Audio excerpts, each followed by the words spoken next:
The right stuff. In 2005, Dr. Greg Olson became the third person ever to travel into outer space as a private citizen.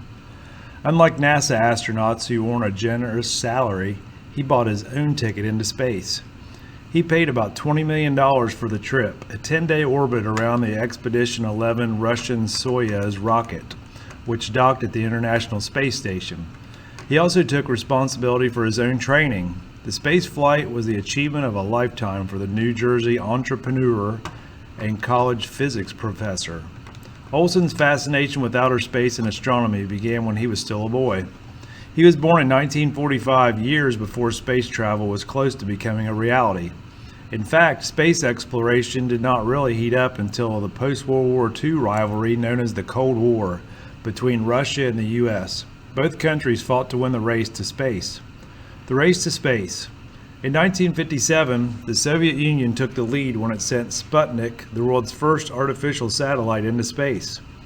But by 1962, U.S. President John F. Kennedy made it clear that the nation would not take a backseat to Russia. We choose to go to the moon in this decade because that challenge is one that we are willing to accept, one we are unwilling to postpone, and one which we intend to win, said Kennedy. When asked why he loved space travel, Dr. Olson talked about his professional crewmates, NASA astronaut Bill MacArthur and Russian cosmonaut Valery Tokarev. For the same reason they love it, to be weightless, to see the awesome sight of Earth from space, he said. Space Flight Training School.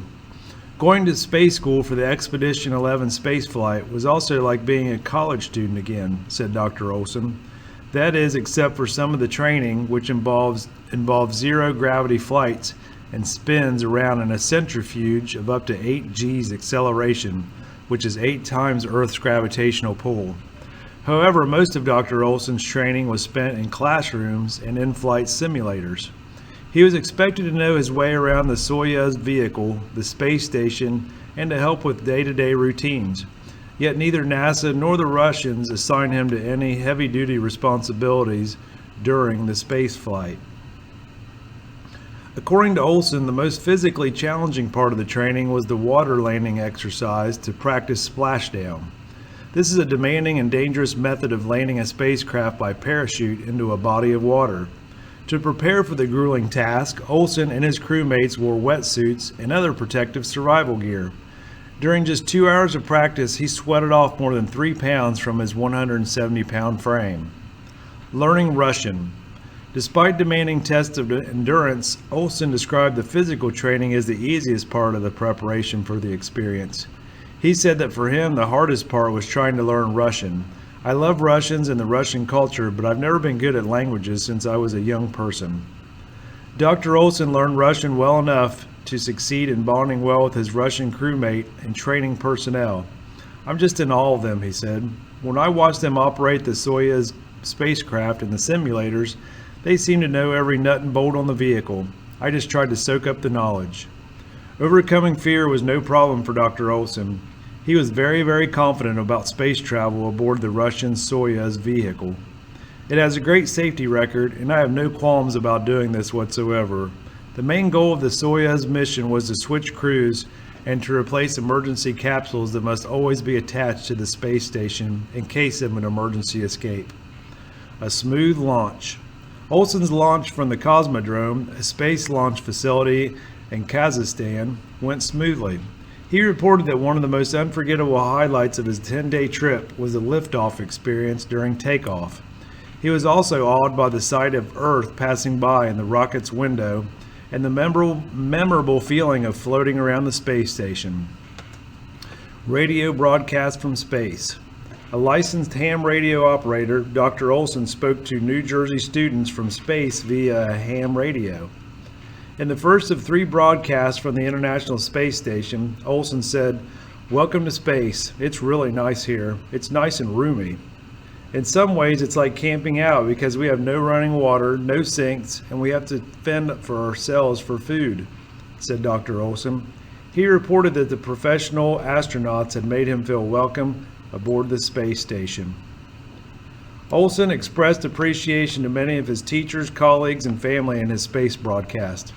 He thanked his professors at Farley Dickinson University in Teaneck, New Jersey, where he earned a master's degree in physics. He also thanked engineering students and former classmates at the University of Virginia, the school where he earned his doctorate. It was with their support that he was able to first build a spectrometer that became the basis for his New Jersey company, Sensors Unlimited. Spectrometers are sophisticated space-age tools that use light to help astronomers and astronauts collect information. Using a spectrometer, astronauts can calculate the temperature of an object in space, learn which direction it's moving, calculate its speed and weight, and find out what it's made of. Scientific studies from space. Olson had planned to take an infrared spectrometer built by his Princeton, New Jersey firm with him on his space trip. However, it failed to pass through U.S. export customs, so the project had to be shelved. Instead, he conducted 3 medical experiments designed to study the human's body reaction to the absence of gravity. He also conducted studies on bacteria growth in zero gravity and on how spaceflight affects the lower back and inner ear. He contributed his scientific findings to the European Space Agency. The journey home. During Olson's return trip to Earth, there were pressurization problems aboard the Soyuz TMA-6 spacecraft carrying him and his crew home. Overcoming the difficulties at undocking and during the descent tested the astronaut's skill, emotional strength, and mental capability. In fact, at a press conference, a Russian news agency announced that it had been a fairly serious situation. Fortunately, disaster was avoided because the Expedition 11's astronauts all kept their cool and monitored the glitch very closely during re-entry. All 3 space travelers wore Russian-built Sokol spacesuits, a standard precaution for an extra layer of protection, according to Olson. At no time was there panic or alarm or anything of that sort, said Olson about the pressurization problems during re-entry. He added that at one point during the descent, he needed to add more oxygen into the Soyuz cabin. We had practiced this many times during the simulation practice, and I thought everyone handled it like pros. 10 days after liftoff, the Soyuz crew landed safely back on Earth in a desert in Kazakhstan.